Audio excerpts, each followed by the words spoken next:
livro do profeta Isaías, capítulo de número 55. Quero ler com os irmãos, a partir do verso 1, Isaías, capítulo de número 55, versos 1 ao verso 3. Olhe na sua Bíblia.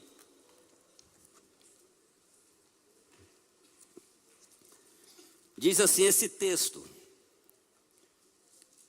venham todos que estão com sedes, venham às águas. Não possuem dinheiro algum, venham, comprem e comam. Venham, comprem vinho e leite sem dinheiro e sem custo. Por que gastar dinheiro naquilo que não é pão, e o seu trabalho árduo naquilo que não satisfaz? Escutem-me e comam o que é bom, e a alma de vocês se deliciará com a mais fina refeição. Deem-me ouvidos e venham a mim, ouça-me para que a sua alma viva. Farei uma aliança eterna com vocês, minha fidelidade prometida a Davi. Amém? Obrigado, meus irmãos. Podeis vos assentar.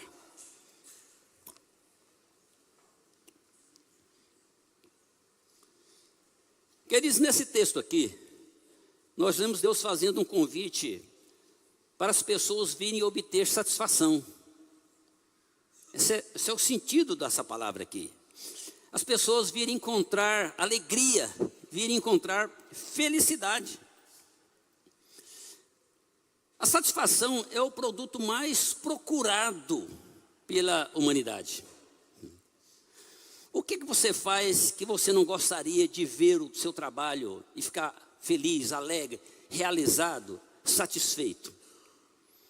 Todas as ações, todas as atividades, todos os negócios. E Deus mostra aqui que Ele está preocupado com isso. Que Ele interessa pela felicidade das pessoas, pela satisfação. Eu não sei se você chegou aqui nessa noite como uma pessoa insatisfeita. Insatisfeito com o casamento, insatisfeito com o emprego, insatisfeita com a vida sentimental, com o seu corpo, insatisfeito com a sua igreja. Às vezes insatisfeito até com o próprio Deus.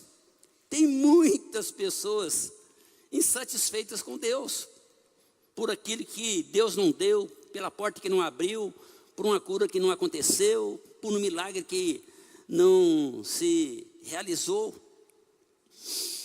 O que é a satisfação?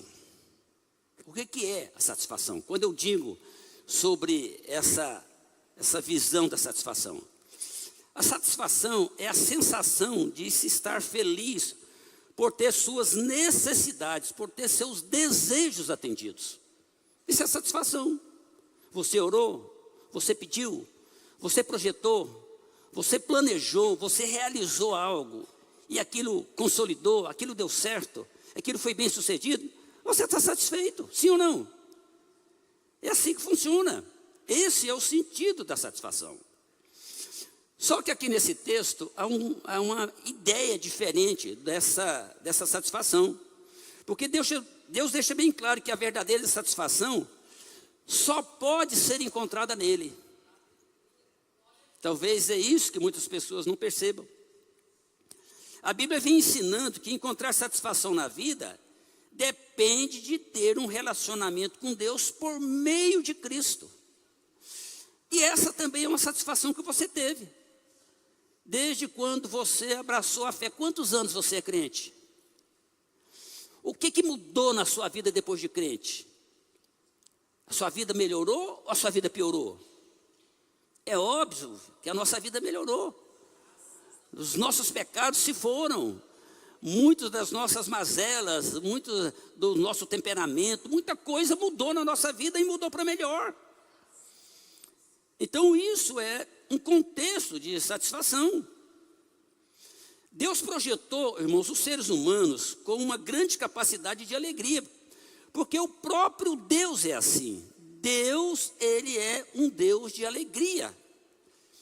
E é interessante, irmãos, que Deus colocou em nós essa capacidade. de traçar metas, de alcançar metas. Ele mostrou lá em Gênesis capítulo 1 o que é um contentamento saudável. Quando você olha, por exemplo, Gênesis capítulo 1, verso 31, o texto lá diz: viu Deus o que havia feito, e tudo havia ficado muito bom. Percebe? Deus olhar a obra da criação, Deus vê os seus feitos, a sua realização, e falar: nossa, mas eu estou muito feliz comigo mesmo. Olha só o que eu conquistei, olha só o que eu fiz. Não é assim que a gente faz. Quando você tem uma tarefa para cumprir e você realiza ela em tempo hábil, com resultados satisfatórios, você fala: nossa, que bênção, graças a Deus que tudo deu certo. Então essa satisfação, a gente vê ela aqui no próprio Deus. Deus viu o que havia feito e tudo havia ficado muito bom. Então, com aquilo que Deus fez, Deus ficou satisfeito. Nós entendemos, irmãos, esse sentimento a partir do próprio Deus. É Ele que é o modelo, é Ele que está falando aqui nessa passagem daquilo que Ele fez e daquilo que Ele sentiu. A expressão de contentamento é o prazer que sentimos quando alcançamos uma meta, quando atingimos certo sucesso. Fez um projeto, deu certo. Projetei um casamento, deu certo. Vivo bem no casamento, satisfeito. Não é? Quero comprar, consegui, satisfeito. É assim. Então Deus estabelece essas metas em nós para a gente alcançar esses resultados. Aprender, irmãos, a ser feliz é o prelúdio da satisfação. Quando você fala assim: eu estou caminhando para a satisfação, você precisa aprender a ser feliz. Porque existe uma ideia errada da felicidade. As pessoas pensam assim: o dia que eu for para o mar, eu vou ser feliz. O dia que eu fizer uma viagem internacional, eu vou ser feliz. O dia que eu comprar, o dia que eu casar, o dia que eu obter, o dia que eu conquistar, eu vou ser feliz. Percebe que essa é uma ideia errada. A felicidade não é aonde você vai, o que você conquista. Felicidade é o modo como você vai. Não importa se você chega ao mar ou não, você só vai lá aqui no pau-terra. Mas o modo de ir, ele vai gerar uma felicidade. Felicidade não é a coisa que você conquista, é o modo como você trabalha para você fazer os seus projetos acontecerem. Então isso é um ponto importante, a gente aprender a ser feliz. Estar satisfeito, irmão, significa que não desejamos mais nada. Quando estamos cheios, não queremos comer mais. Quando a nossa sede é saciada, nós não queremos beber mais água. Não é verdade? A gente tem certa limitação quando fala: não quero mais, não estou satisfeito. Se você beber mais do que você entende que é o necessário, você fala assim: vou ficar meio nauseado, vai ser ruim para mim, não quero não. Então a gente coloca limites. Do mesmo modo, irmãos, isso acontece quando nós estamos no relacionamento correto com Deus. A nossa alma também ela é saciada. Nós ficamos satisfeitos com a nossa fé, com o nosso Deus, com aquilo que Deus é, com aquilo que Deus faz, a certeza daquilo que nós já alcançamos em Deus, com aquilo que nós temos. Lá em Salmo de número 73, os versos 25 e 26, o salmista diz assim: a quem tenho no céu senão a ti? E na terra nada mais desejo além de estar junto a ti. O meu corpo e meu coração poderão fraquejar, mas Deus é a força do meu coração e a minha esperança para sempre. O salmista está mostrando uma realização que ele tem em Deus. No céu eu tenho Deus, na terra Ele também está aqui. Ele é todo o bem que eu preciso. O problema, irmãos, é que nós estamos acostumados a exigir mais coisas, querer coisas melhores, coisas maiores, coisas mais marcantes. Há uma busca incessante para ter, para obter, para conquistar. Grande parte da publicidade hoje, irmãos, é projetada para destruir nossa satisfação, nos fazer acreditar que precisamos mais do que nós temos. Essa é a mídia trabalhando, né, na mente das pessoas. Você precisa ter. Olha, irmã, você não pode ter só 5 sandalinhas, você tem que ter 50, cada uma combina com uma coisa. Entende? Eu lembro do meu sogro, que um dia ele foi na loja e comprou 5 camisas, tudo da mesma cor, do mesmo tamanho, do mesmo modelo, tudo jeitinho. Aí chegou em casa, a mãe Marisa falou assim: mas você é bobo. Você vai lá, compra 5 camisas, tudo igual. Agora o povo vai achar que você só tem uma. Ele falou assim: e bobo é o povo, eles vão achar que eu tenho uma, mas eu tenho 5.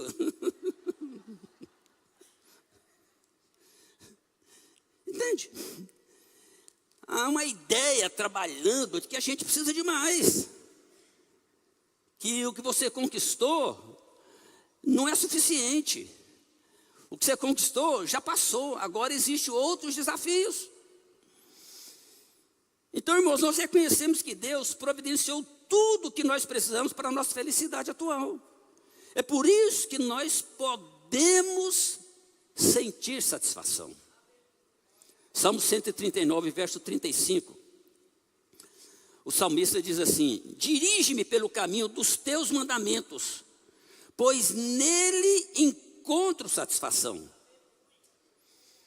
Lá em João capítulo de número 15, verso de número 11, Jesus fala assim: tenho dito essas palavras para que a minha alegria esteja em vocês e a alegria de vocês seja completa. Lá em Romanos capítulo de número 15, verso de número 13, Paulo escreve dizendo o seguinte: que o Deus da esperança os encha de toda a alegria e paz. Percebe? Um Deus da esperança, Ele vai encher você de alegria. É por isso que você nunca pode perder a esperança. É por isso que se diz que a esperança é a última que morre, porque é um Deus da esperança que trabalha na sua vida, para encher você de alegria, de paz, por sua confiança nele. Para que vocês transbordem de esperança pelo poder do Espírito Santo.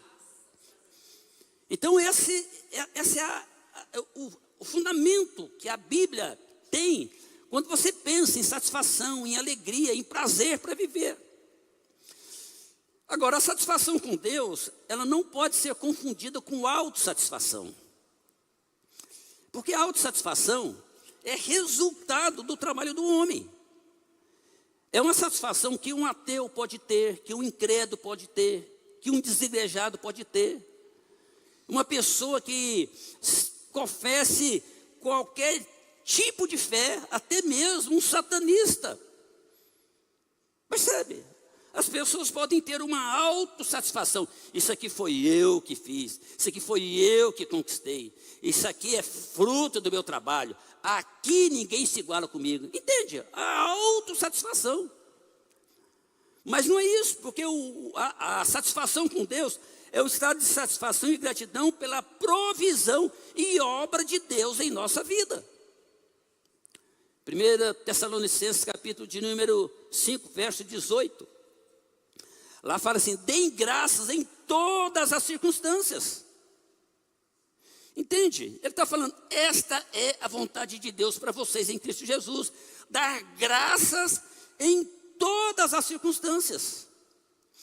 E é interessante que quando a gente vê esse texto falando de dar graça em todas as circunstâncias, Paulo fala isso em Filipenses capítulo 4, verso de número 4, quando ele diz assim: alegrem-se sempre no Senhor. Percebe? Ele não fala assim, alegrem-se nas circunstâncias. Não, ele fala, alegra no Senhor. Porque se você se alegrar no Senhor, não importa as circunstâncias. Se você estiver alegre no Senhor, alegre em Deus, a circunstância mais negativa, mais problemática, mais complicada, mais difícil, você não vai se abater ou querer morrer por causa dela, mas uma alegria do Senhor vai invadir a sua vida no meio da maior privação. Isso que a Bíblia está mostrando. São verdades que nós não podemos desconsiderar.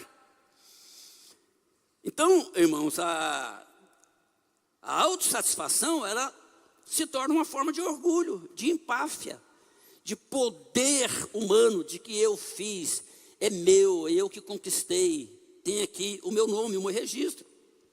Porque a autossatisfação, ela acredita que o estado agradável é resultado de nossos próprios esforços e gosta de chamar a atenção para isso. Jesus deu um exemplo de um homem que teve esse tipo de satisfação. Ele plantou um campo e produziu muito esse campo. E ele olha para esse campo e fala assim: gente, o que eu vou fazer? Os meus depósitos são muito pequenos para eu usufruir dessa produção, uma mega produção. E ele olhando para aquilo, dos mais satisfeitos, vou fazer maior, vou ampliar. Aí lá em Lucas capítulo de número 12, o verso de número 19, Jesus fala assim, quando aquele homem estava olhando para aquilo que ele produziu, fala assim: e direi a mim mesmo, percebe a autossatisfação? Vou dizer para mim, você tem grande quantidade de bens, armazenados para muitos anos, descanse, coma, beba e alegre-se. Ele está falando para ele mesmo, ele está falando para a alma dele, como se a alma se alimentasse de grãos, de coisas materiais. Aí Jesus fala nessa parábola: você é louco, essa noite vão pedir a sua alma o que você tem preparado, para quem será? Então nessa parábola que Jesus conta, havia esse homem rico, satisfeito com a sua abundância. A sua vida girava em torno da sua satisfação, em torno dos seus desejos. Sabe o que Jesus está ensinando nessa parábola? Jesus lembra que nenhum de nós deveria estar tão satisfeito com a vida a ponto de deixar a eternidade de lado. Esse é o problema, muitas das vezes, da riqueza, da prosperidade, da bênção na vida das pessoas. É que a autossatisfação faz com que as pessoas esqueçam de Deus, coloquem a eternidade em segundo plano. Não é aquela coisa mais positiva eu dizer: embora eu tenha problema, luta, dificuldade, mas eu tenho a minha fé, eu tenho o meu Deus, eu tenho certeza que Ele está comigo. Então esse é um ponto de maturidade que nós precisamos trabalhar na nossa vida. Encontramos satisfação na vida, irmãos, quando nós descobrimos o nosso verdadeiro propósito de estar aqui. Você está aqui para quê? Para ser muito rico? Para ganhar muito dinheiro? Para casar muitas vezes? Para ter muitas casas? Para ter muitos bens? Para ir para muitos lugares? Para ter muitos diplomas? Você está aqui nessa terra para quê? O dia que chegar a hora da sua partida, ninguém vai contar os seus diplomas, ninguém vai contar a sua conta bancária, ninguém vai contar as suas escrituras. Percebe? O que vai te acompanhar para a eternidade não é nada disso. Tudo isso aí vai ficar: aliança, óculos, celular, todos os seus cartões de crédito, tudo vai ficar. Então existe algo que vai além, que transcende, que nós precisamos estar focados nessa possibilidade. Enquanto nós estamos aqui, irmãos, perseguimos nossas próprias ideias sobre o que pode nos satisfazer. E nós não encontraremos uma verdadeira satisfação se não entender o que a Bíblia está dizendo. Às vezes eu fico pensando que para a vida de muitas pessoas, ela é como crianças que perseguem aquelas bolinhas de sabão. Lembra? As bolinhas de sabão, você pega ela e sopra, aí aquelas bolinhas você vai para pegar, ela sumiu, pegou, ela explodiu. Percebe? Tem gente que acha que os sonhos, que a vida é perseguir bolinha de sabão.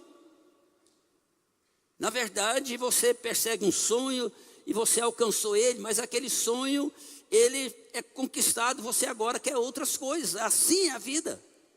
Essa é a perspectiva. Muitos continuam gastando a sua vida perseguindo sonhos de felicidade como bolha de sabão. E não percebe que em todo o tempo nós temos um Criador à espera de cada um, com um manual de instrução em suas mãos, dizendo: vem cá, eu sei o que é bom para você, eu sei o que você precisa para ser feliz. Vem cá, meu filho, vou cuidar, olha para mim aqui que eu vou trazer essa completude de alegria na sua vida. Então nós temos um Deus que nos conhece, que nos vê, que sabe cada um na sua essência, das suas limitações. Então, irmãos, a vida fica mais fácil quando nós reconhecemos que o nosso propósito é repetir a glória de Deus de maneira como Ele nos projetou. Por isso, 1 Coríntios capítulo de número 10, verso 31, há o texto clássico que fala assim: quer vocês comam, quer bebam, quer façam qualquer outra coisa, façam tudo para a glória de Deus. Entende? As coisas mais básicas é o comer, o beber. Agora, quando ele fala fazer qualquer coisa, pensa numa coisa aí que você vai dizer: isso aqui não tem jeito de fazer para a glória de Deus. Pensa. Eu não tenho jeito de xingar ninguém para a glória de Deus. Então não xinga. Eu não posso mandar ninguém ir para os quintos dos infernos para a glória de Deus. Então não manda. Eu lembro de uma época de um pastor que passou aqui, ele já é falecido. Um homem de Deus, muito gente boa. Pastor de várias igrejas, uma pessoa séria, centrada. E muitos aqui conheceram o pastor Osana. E eu, quando fui visitá-lo já perto da sua morte, ele já ali num leito de enfermidade, com um problema de uma cirrose hepática, embora nunca tenha bebido. E aí, ele falando assim: pastor Israel, a coisa que eu mais tenho medo na minha vida é de pecar.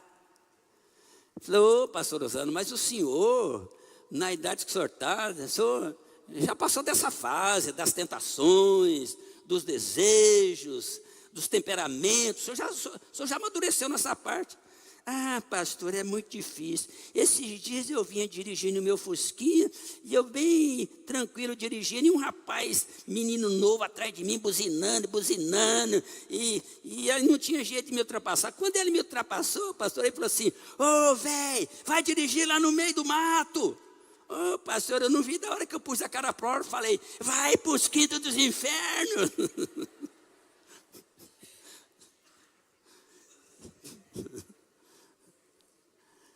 Então, percebe como a gente precisa lidar com isso? Então, quando a gente está falando assim, quer fazer todas as coisas, você tem que pensar nisso. Porque todo dia você está fazendo coisas. Quantas coisas você fez hoje? Quantas delas foi só para a sua glória? Quando você deixou extravasar seu temperamento, quando você pôs o seu nervosismo para fora, sua contrariedade, sua ira, sua raiva, percebe? Até nisso a Bíblia ensina: irai-vos, mas não pequeis. Então existe uma possibilidade de nós agirmos dentro da vontade de Deus, e essa satisfação que Deus nos dá para enfrentar todas as coisas. Então essas são verdades, irmãos. Quando nós desejamos viver para Cristo, o resultado é uma satisfação que vai durar para sempre. Mesmo quando as necessidades ou os desejos terrenos exigem atenção. A nossa alma sabe que esse estado é temporário e que a nossa realização eterna ela está por vir. Ainda que você não alcance aquilo que você quer em tempo real aqui na sua vida, mas você contenta com aquilo que há de vir, com amanhã de Deus. Amanhã é outro dia, que Deus vai mudar todas as coisas, que o choro pode durar uma noite, a alegria vem pela manhã. Então essa é a consciência, quando nós falamos do contexto da satisfação, da motivação que a gente tem para viver. E aqui, então, ele vai mostrar uma coisa interessante, que no Salmo 16, verso 11, melhor dizendo, Salmo 16, verso 11, fala a respeito de Deus: tu me farás conhecer a vereda da vida, e a alegria plena da tua presença, eterno prazer à tua direita. Coloque esse texto aqui na corrigida, por favor. Ele vai dar um sentido diferente quando ele fala assim: o Senhor vai me fazer ver as veredas, os caminhos, os rumos da vida. Na tua presença há abundância de alegrias. Eu não sei se você consegue perceber a profundidade do português aqui. Ele não está falando na tua presença a abundância de alegrias. Porque se falasse abundância, já seria muito. Mas quando ele fala abundância de alegrias, ele está falando todo tipo de alegria possível na presença de Deus. Percebe como é que é profundo a questão da satisfação? Porque em Deus você vai alcançar esses resultados. Você pode encontrar satisfação em todas as áreas da vida, se encontrar primeiramente satisfação em Deus. Toda vez que você está com alguém que é uma pessoa surumbática, negativista, uma pessoa crítica, uma pessoa que murmura, maledicente, você vai perceber que essa pessoa não está satisfeita com Deus na sua essência. Vai perceber que há uma série de limitações que está se abatendo sobre a vida daquela pessoa. Então, eu li um texto e eu quero pregar nesse texto que eu estava só fazendo essa introdução.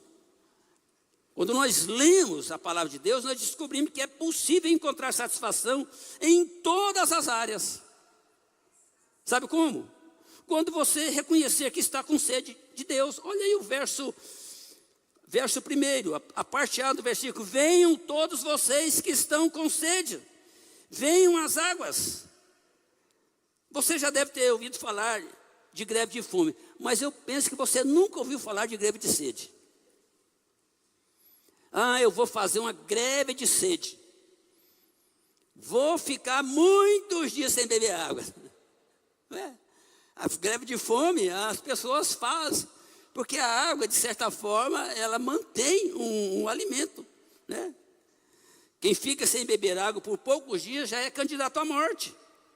A coisa mais importante para se ter boa saúde, irmãos, é tomar muita água. E é interessante que existem pessoas que, sabendo disso, não bebem água o suficiente. Por exemplo, a indicação dentro de um contexto de normalidade para você beber água, é você beber 2 litros de água por dia.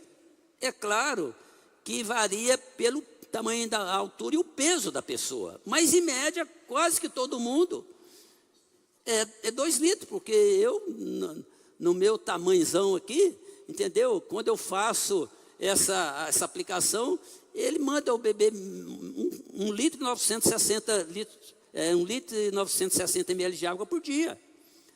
Então essa é a média para as pessoas. Mas existem pessoas que não bebem água o suficiente. Só lembra da água em extrema necessidade. Tem gente que, quando está na época do frio, então, às vezes passa o dia inteiro sem beber um copo com água. E é muito comum. Só lembra da água se fala assim, ai meu Deus, eu agora estou passando mal.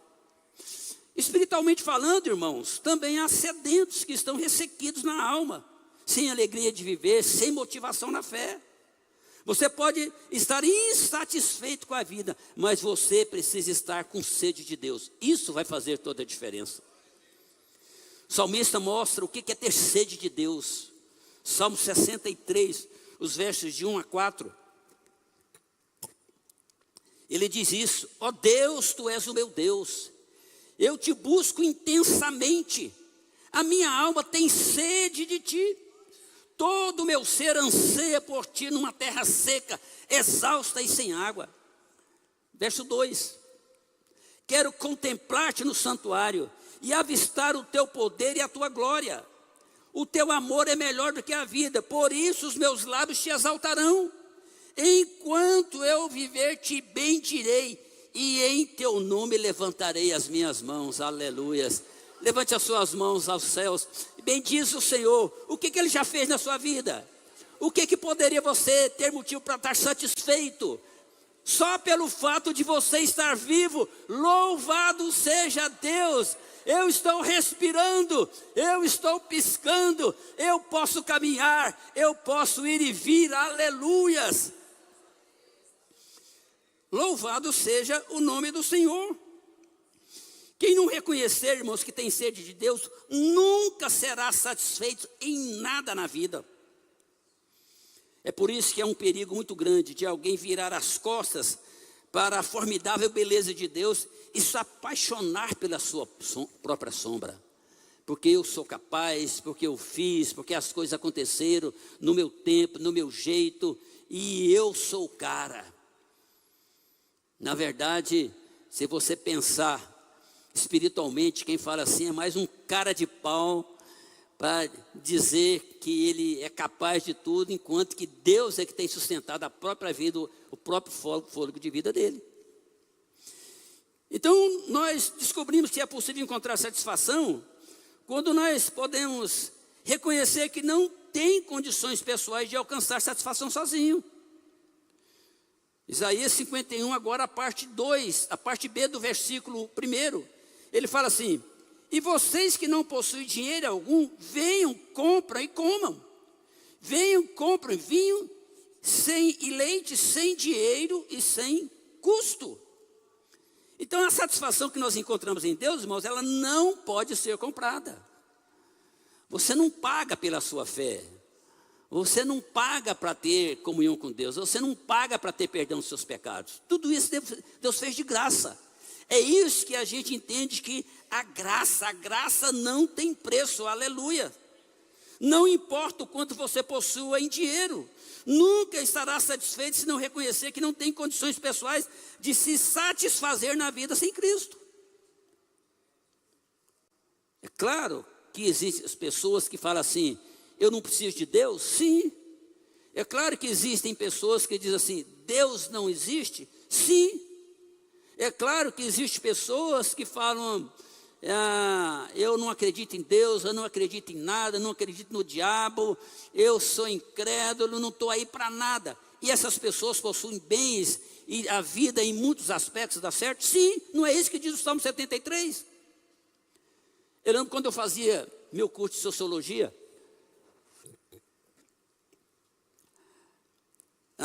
nós estudávamos muito os filósofos naquela época.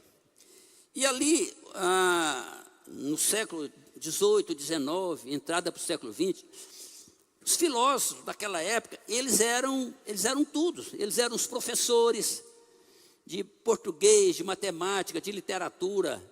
Eles falavam sobre a vida, eles escreviam romances. E eles também eram teólogos, eles falavam também sobre Deus. E eu lembro de ter estudado um filósofo chamado Immanuel Kant. E ele foi daqueles filósofos muito contundente na sua juventude. Ele começou a questionar Deus, a existência, o porquê, porque muita gente sofre, se Deus existisse ninguém ia sofrer. Essas questões que as pessoas levantam. E ele foi muito enfático nas suas obras, nas suas produções, em muito tempo. Mas quando ele chegou numa certa idade, próximo da morte, ele escreveu algo que me chamou a atenção. Porque ele falou assim: se eu acreditar que Deus existe e que existe vida depois da morte, e quando eu morrer, eu descobri que Deus não existe e que não existe vida depois da morte, o que eu perdi? Ele fala: gente, eu não perdi nada, porque eu crendo em Deus, eu fui mais humano, eu fui mais sincero, eu fui mais amigo, eu fui mais generoso, eu fui mais perdoador, eu não perdi nada. E ele disse: mas se eu acreditar que Deus não existe e que não existe vida depois da morte, e quando eu morrer, eu descobri que Deus existe e que existe vida depois da morte, eu perdi tudo, porque eu não posso fazer mais nada para mudar a minha história.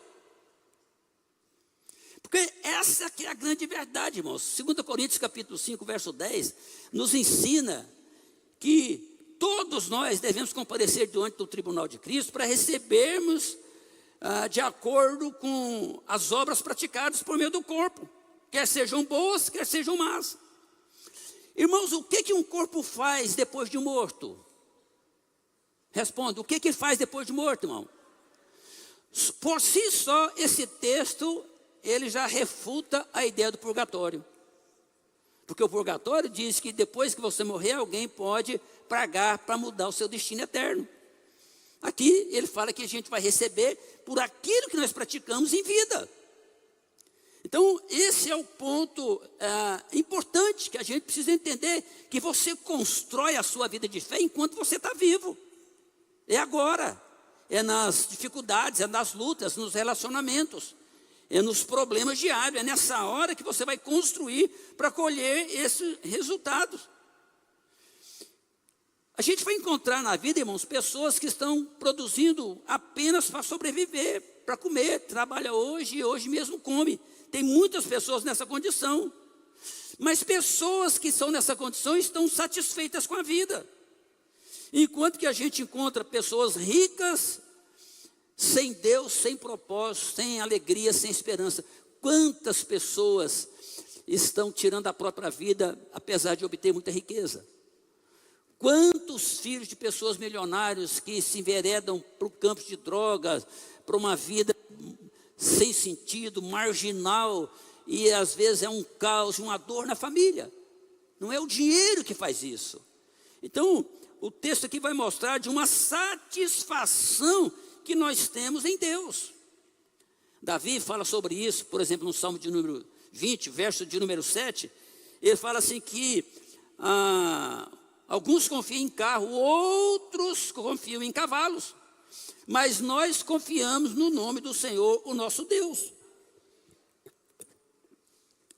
É interessante, irmãos, que quando Davi está escrevendo isso aqui, ele não está falando de carros propriamente dito, automóveis.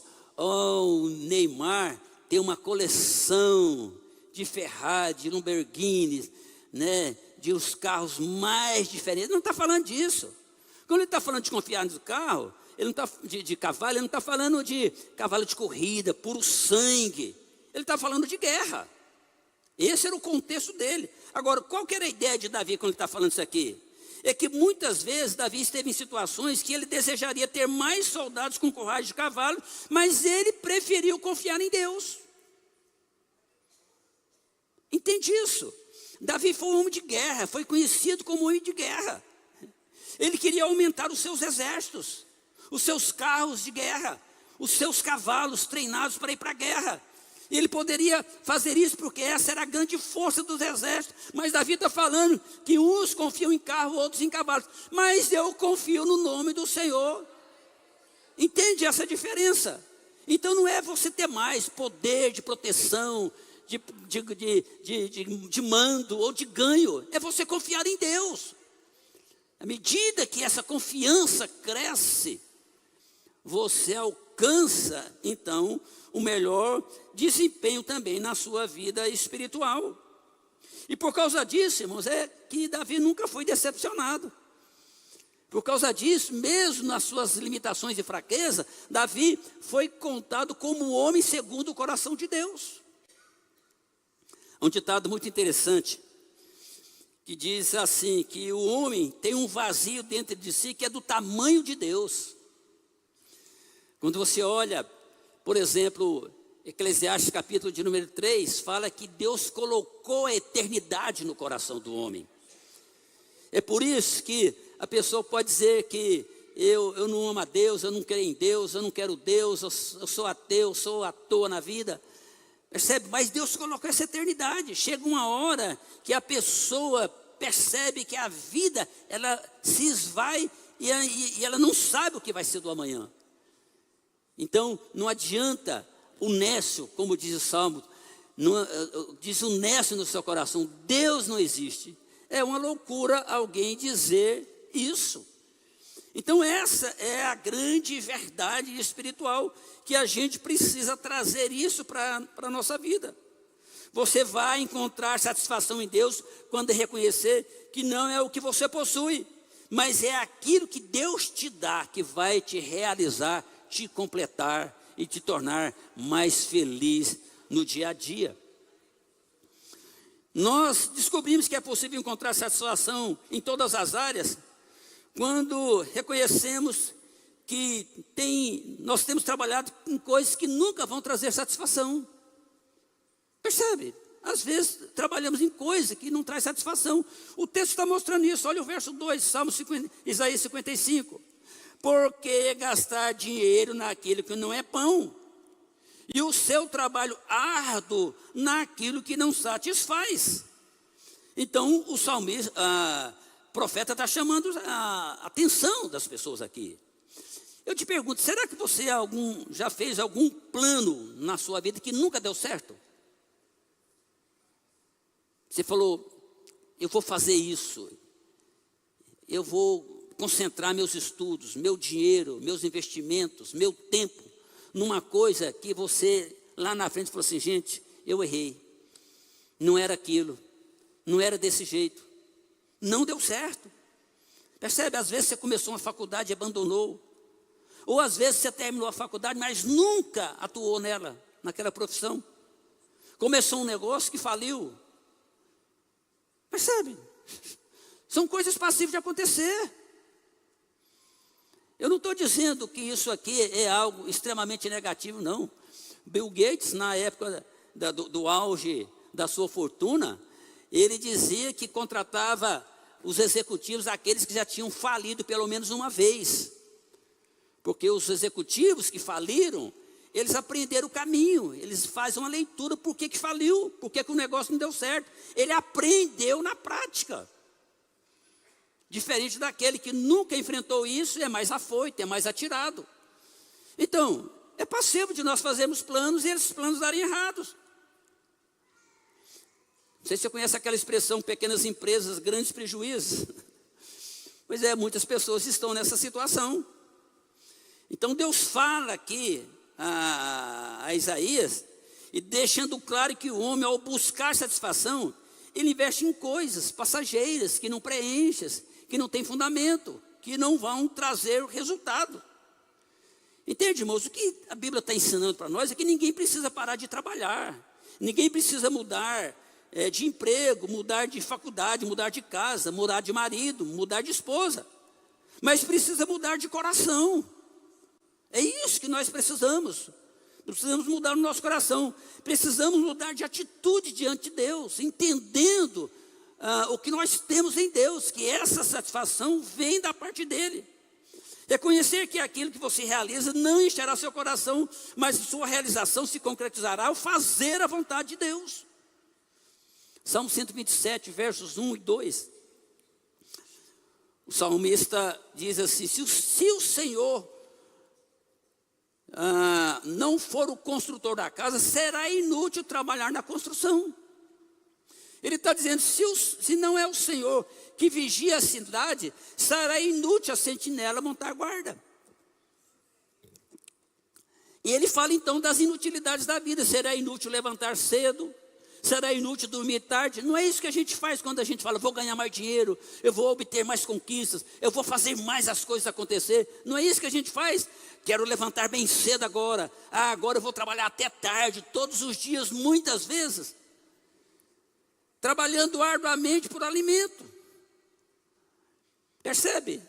O Senhor concede o sono àqueles a quem Ele ama. O Senhor dá até quando você está dormindo. Porque só o fato de você estar dormindo e Deus está te livrando de determinados prejuízos, é a bênção de Deus te alcançando. Então, o texto aqui, o salmista vê uma segurança que só vem de Deus. E isso é uma verdade. É o Senhor que concede o sono, que conhece tranquilidade, que concede paz àqueles que Ele ama. Nele há satisfação. Então, quando você ama a Deus, e quando você tem compromisso com Deus, Deus tem compromisso com você, para você também alcançar resultados na sua vida.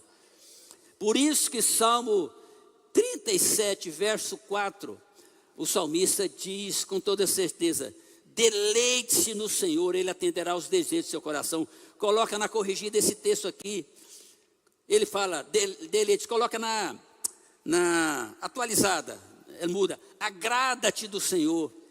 Percebe?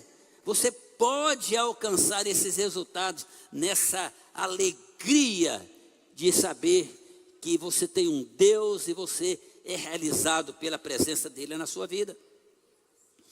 A palavra de Deus diz que você pode encontrar essa satisfação em todas as áreas na sua vida, quando você parar para ouvir o que Deus tem para lhe dizer. Olha o verso 2 ainda, a parte B do verso 2 e a parte A do verso 3.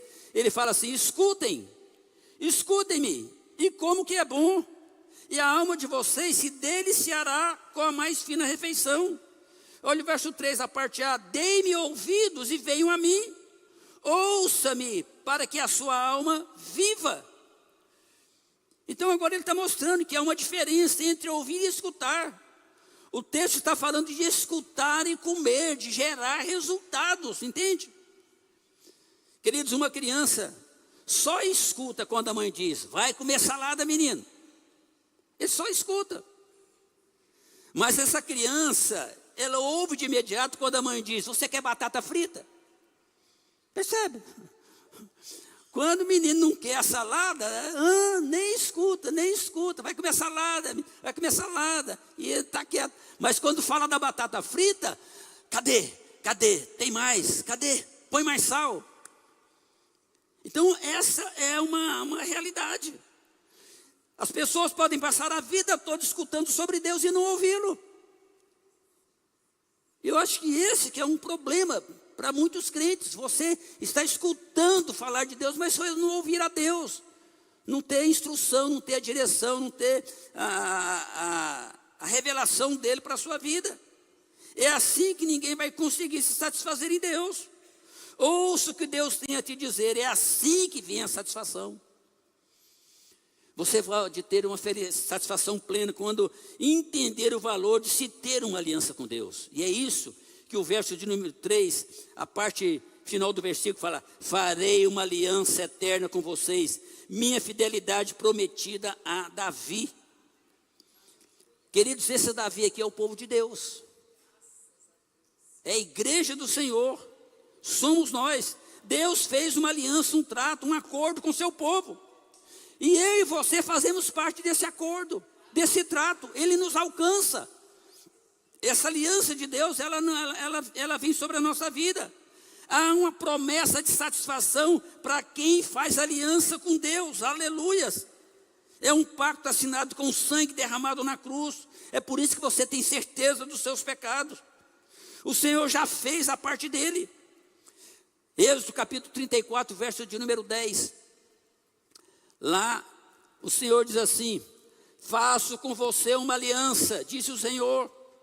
Diante de todo o seu povo farei maravilhas, jamais realizadas na presença de nenhum outro povo do mundo. O povo no meio do qual você habita verá a obra maravilhosa que eu, o Senhor, farei. Aleluias. Eu te pergunto, você é testemunho de que Deus tem feito alguma coisa na sua vida? Você pode testemunhar que Deus já te alcançou, já te curou em algum momento, já te deu os livramentos, já agiu em seu favor? Essa é a obra maravilhosa que Deus falou que vai fazer no meio do povo dele. Fez naquela época, continua fazendo hoje. É por isso que Jesus Cristo é o mesmo ontem, hoje e será eternamente. Ele continua fazendo as mesmas obras. Louvado seja o nome do Senhor. Essa é a promessa de satisfação garantida em Deus. Agora, quando Isaías está profetizando, ele chega no verso de número 6, aqui do capítulo 55, ele fala: busquem o Senhor enquanto é possível achá-lo, clamem por ele enquanto ele está perto, aleluias. Então nós estamos no tempo da graça, o Senhor tem ouvido as nossas orações, nós podemos entrar na presença dele.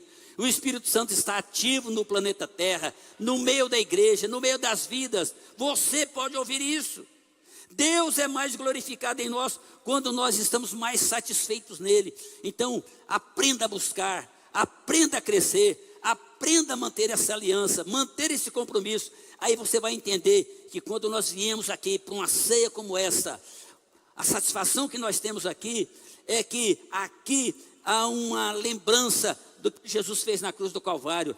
Ele deu da sua carne, ele deu o seu sangue. E você vem para cá para dizer: eu renovo esses votos, eu creio naquilo que ele fez, eu continuo crendo nele.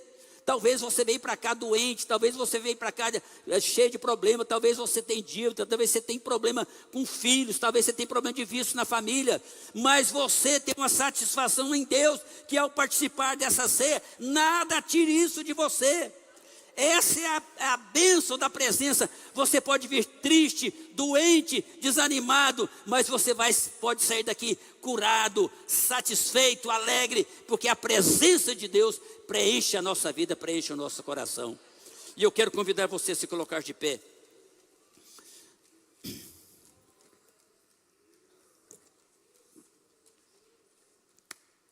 Você tem motivo para ser satisfeito em Deus? Ou você só tem motivo para olhar para os seus problemas e entristecer, maldizer e não ter prazer e alegria? Eu vou comer essa ceia aqui porque é uma obrigação, mas eu nem queria. Percebe? Isso não pode ser uma verdade na nossa vida. Aconteça o que acontecer, a alegria da presença de Deus sobrepõe a todos os nossos problemas. Louvado seja o nome do Senhor. Levante as suas mãos aos céus. Pai, nós damos graças ao Senhor, porque nós estamos vivos, aleluias. Senhor, quantas pessoas no dia de hoje perderam a sua vida até no final da tarde, mas o Senhor preservou a nossa vida. Nós estamos vivos, louvado seja o teu nome, bendito seja o Senhor. Pai, nós encontramos no Senhor satisfação de participar da ceia, de ter esse prazer, de ter essa alegria dessa comunhão, de renovar os nossos votos. Senhor, em nome de Jesus, abençoa a tua igreja, abençoa o teu povo, trazendo vida, trazendo, Senhor, o entendimento dessa verdade espiritual. Eu quero orar, ó Deus, e abençoar a tua igreja, para que esse espírito de satisfação possa continuar em nós, a despeito de todas as dificuldades e limitações que enfrentamos todos os dias. A nossa vida é tua, ela está nas tuas mãos, e no Senhor há abundância de alegrias, e é nela que nós nos fortalecemos e renovamos as nossas forças e esperanças. Em nome de Jesus, é assim que nós oramos e te pedimos. Amém, graças a Deus.